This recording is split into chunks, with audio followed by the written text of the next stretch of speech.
Hi, I'm Jake, and this is my channel, Actually Jake. I'm the creator of a Wanna Play It series here on my channel, and usually when I hear something that I really want to share the opinion on, I know that I have a clear opinion on, I like to get it on tape. And what I heard about is that there's a Ghostbusters 3, and that more than that, they have 3 women that they're going to cast in the role, and so on and so forth.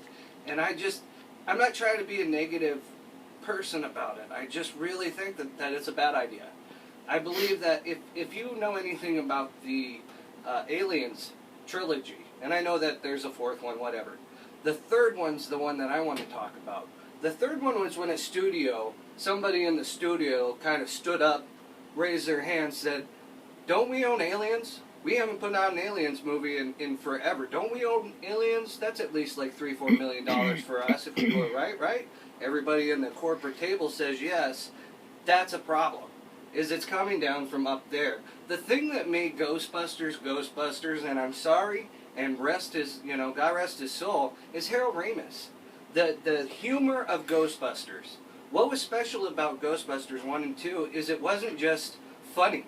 It was the perfect combination of like a buddy comedy between all 4 of those Ghostbusters. You had a buddy film, you had clear comedy, and you had some very clear moments of being scared. You had all 3 of those that was just, he was magic enough to make it happen once and twice. Maybe the second one isn't as good, but that thing that made it great was there. And the thing that makes it great, you watch a lot of Harold Ramis comedies like Stripes, that comedy is there. That same kind of feeling that you get when you watch Ghostbusters and Ghostbusters 2 is there when you watch Stripes. It's there when you watch that movie with Jack Black, and he was Stone Age, I think it was. I forget the name of it, and forgive me for bringing up a movie that I forgot the name of. But all of his movies have that kind of feel to it. And I believe that the movie would have been good if it had come from him. He basically said that Ghostbusters, the video game, was Ghostbusters 3. So we're not even acknowledging that he gave us 3 already through a video game. We're just going back to the drawing board. And to me, I think that there's only one director, and this might sound a little off or whatever, but there's only one director that I think could handle that, and it's Ben Stiller. And I know you're thinking Zoolander, you're thinking just the pure comedy side of him, but I read on an Esquire interview basically how he runs his set. He wants, the movie's going to be funny, the movie's going to be good, and the actors, they basically say he's a no-nonsense kind of guy. Once he's on set, if he comes up with something he thinks is going to be funny, he's going to make sure things are done his way. And I would believe that as much as everybody else loves Ghostbusters, maybe he does too.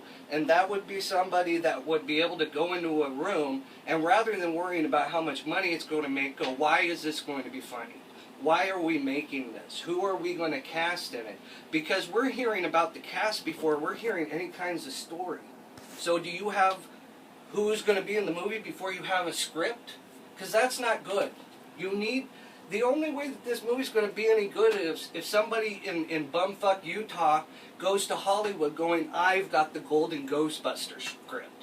Not somebody going, we have the license and we haven't cashed in on it yet. Quick, throw something together. You know what I mean? That's a project that I'm going to get behind, and I hold Ghostbusters dear, because that was like the first movie I went and I saw in the theater. And I actually wasn't old enough for the first one, but the second one I definitely sat there in the theater. I can tell you where it was. I remember the whole day. It was memorable, and it stuck with everybody.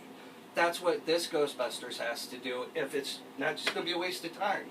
Because if anything, it might just come off as a game based on a movie that is usually rushed, and it's just, we already have this franchise, we don't need to make the game the big money maker, because we already have the big money maker over here.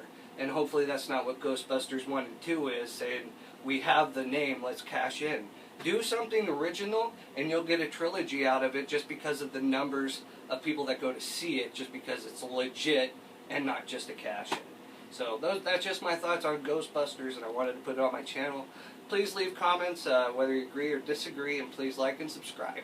So thank you so much, and have a good day.